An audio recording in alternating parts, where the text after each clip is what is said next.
Hey everybody, welcome to Seven Greens Homestead. My name is Keisha, and if this is your first time watching one of my videos, I welcome you. Today, as you can tell, we're not in my backyard at my home garden. I wanted to give you guys a look at this community garden that I'm putting together at my church. And some of the stuff that we're doing with this to grow this garden to make it flourish and productive so we can give the food away that we produce in this to people in the community who might need it.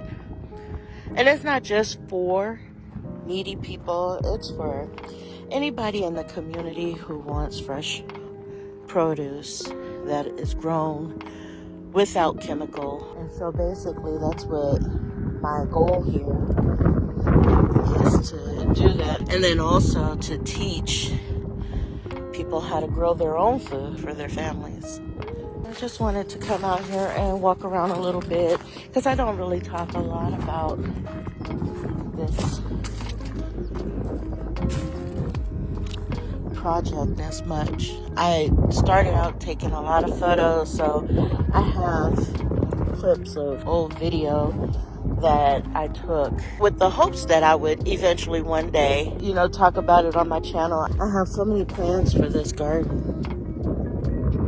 I want to be able to grow a lot of pumpkin and watermelon in this area here. I have like a pumpkin patch. Whenever we have a harvest festival or anything like that, celebrating the fall and the harvest time, then my vision is to have the kids come out and be able to harvest a pumpkin for themselves.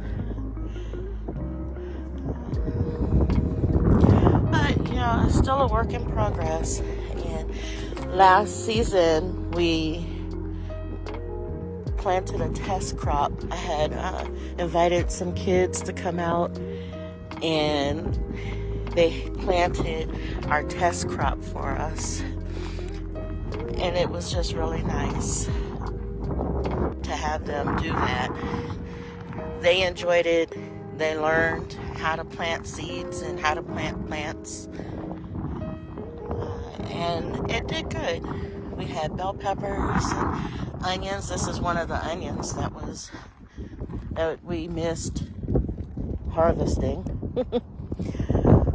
We had okra, we had tomatoes, we had green beans.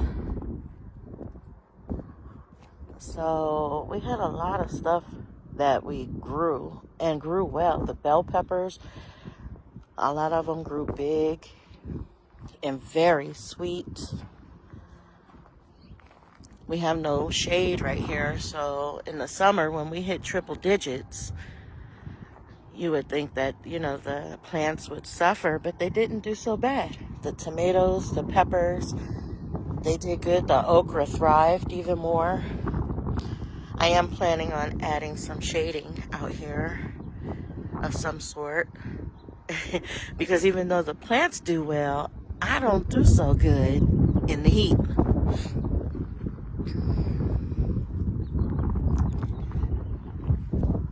But yeah, and then out here, this is a flower bed, and we had to take it apart so that we could try and dig down this dirt a little deeper so we could put wood chips. I want to put cardboard down and wood chips to keep the weeds from growing up. But in these flower beds, I want to plant rows of wildflowers and sunflowers, and in between all of those, maybe even some cantaloupes and melons on this side. And on this side too. We have 2 flower beds here. So I think that would be really good. all in all, we're getting it together. We've got water out here. We've got a timer so it all waters by itself on a timer. And eventually I want it to be where this half of the garden will be rented out to people who want a garden and don't have space for it, who are living in apartments or who are renting property and don't feel comfortable gardening there. So they can rent these out. And whatever ones don't get rented, then I'll just utilize them for the community. This side is going to be for the community to grow food and give food away.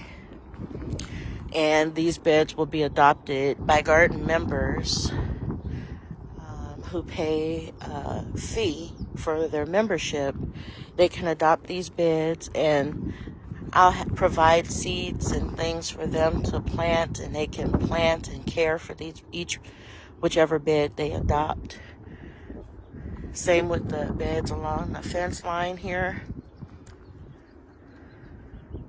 That'll be to grow community food for the community, and along this fence line over here as well. Some of those beds on this side that are against the fence line, I might offer those up if people don't want a huge, like these beds are 4 by 24. If they don't want that much space and they just want a little bit of space, then they can rent these on the side over here. So we've installed water. This side already has water installed, but we're installing water on this side. So basically when people come here and rent a plot to grow stuff, all they have to do is just bring their seeds and plant. We're going to fill these beds in. We already started that process with the dirt back there. We're going to fill these beds in. These beds already have water, and they'll be ready to go. Ready to plant and do whatever they want. And then they have this trellis to be able to grow up, like cucumbers or whatever it is that they want to grow vertically. And also we have this cement slab that I had installed, and with this we want to build a pavilion up on this so we can put like tables and chairs and stuff underneath, so that people, when they come out, they can sit and relax and eat, or just relax and enjoy the view of the garden and everything else that I plan on having out here. One of the things that I would like to do in the future is possibly in this area right here do a playground. And I know there are some companies that will give grants for that. And I just have to do my research on that and find them so that we could do that, put a playground here. And I think this property is like 5 acres altogether. But along the fence line of the property, I want to do a walking path. So let me show you where it would start. So we're back at the front of the garden area, and I'm just walking to the north side of the garden area. This would be the starting point for the walking path that would go around the property here. And that way, with a playground there, a picnic area where people can sit and eat, walking path, it'd be a good prospect for parents to come out, exercise, and feel safe and secure that their kids are in an enclosed, gated area, and that it would be hard for somebody to come in and steal their kids. So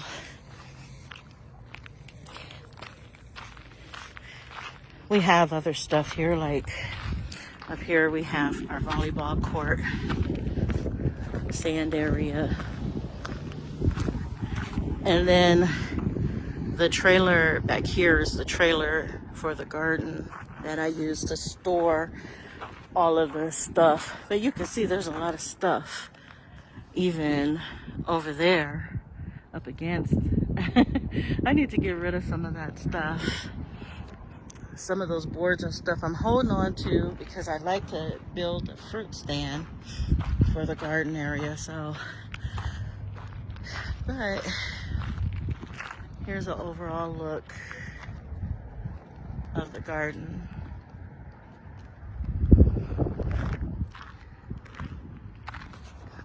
Okay, so today we got this one bed filled in completely, and I'm gonna show you what we filled it with. So out here in our field, there's the church and the parking lot, and I'll turn around so you can see how far the garden is from where I'm standing or where I'm walking. So we've got a pile of wood chips, more wood chips and logs over here, and then there's the garden where I just came from there. So I have my little trusty wheelbarrow that was donated to us. This garden is, since it's on the church property, it falls under the nonprofit, the 501c nonprofit. So people donate things and give money, and it's tax write-off. It's charitable. So, you know, in case any of you think you might want to contribute something. But this is one of the piles of wood chips. It's a huge pile, too, of wood chips. As you can see, it goes all the way back. It's wide. And it goes all the way back over here. Now, a lot of these wood chips have been sitting for like 2 years. So I know some of you seasoned gardeners are like, what? She's using wood chips in the bags? But these wood chips have broken down from what they were, and they are composting, turning into compost and soil. So I don't know if you can see, it's kind of hard with my shadow, but there's mycelium all in this, which is a fungi that people pay a lot of money for at the garden centers. But here I'm growing it in these piles of wood chips.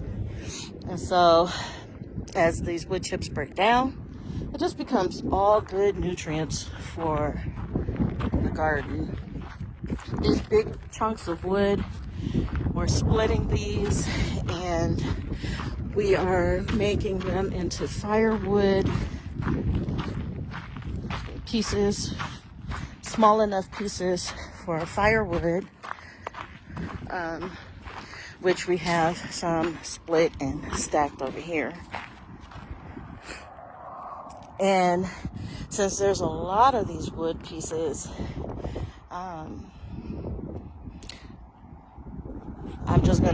we're gonna continue to split them and stack them off to the side. These are pallets that I'm collecting. I have a vision of inviting school-age kids to come out, and I'll paint these, and then they can, I think I'm gonna paint it white, and then they can come and put their handprints in different colors all over these. And what I'm gonna do is make a pallet wall. So you see where the railroad ties are right here. So the pallet wall would go on those, where those railroad ties are, and divide the gardens, the raised garden space from the in-ground garden space where I'm gonna grow pumpkins and watermelon. At least that's the goal. But we have more split wood over here. Once it's all split, then the members of the church can use it to heat their houses. We can use it for bonfires. We can use it for barbecues and gatherings and stuff that we have. We can sell some of it to make some money for the garden. This is leaf mulch, and it has a lot of pine needles, which pine needles are fine. But I want to put this on top of the garden beds. Once we get everything, all the dirt filled in them, and I want to top it off with this leaf mulch. Once we get the plants planted in, this is just a fresher pile of wood chips. These are going to go in the walkways, the paths in between the garden beds. I want to put cardboard down and then put wood chips on top. Now this whole garden space is on one complete layer of wood chips. Even under all of the garden beds, there's wood chips. That was the first thing we did. We leveled it because underneath is a lot of this clay that water does not, it just sits on top of this. It doesn't absorb easily. And so the wood chips will absorb that water and lock it in, which means we won't have to water as much. So that's what the whole point of that was. And then I got this lovely pile of dirt that was delivered.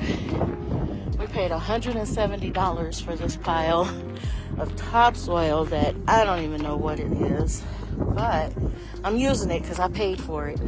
But next time I'm not gonna get this stuff. But that's what's on top, the last top layer on that bed that we finished today, Wednesday. Every Wednesday morning I come out and I work on this garden, and I'll be bringing another topsoil that has steer manure in it and top that off. So we'll be able to plant. I bought onion sets and garlic so we can start getting those in the ground. But just wanted to show you guys what I got going here. Okay, so far this is what we've got completed. I will give you guys updates, periodic updates on this garden and our progression and how it turns out, how it looks when everything is growing in it. But I'm really happy with the way that it's turning out. It's turning out really good. So anyways, thank you guys for watching this video. Hopefully it's not too long and you lasted until the end here with me. But I will see you guys in the next one. And as always, God bless.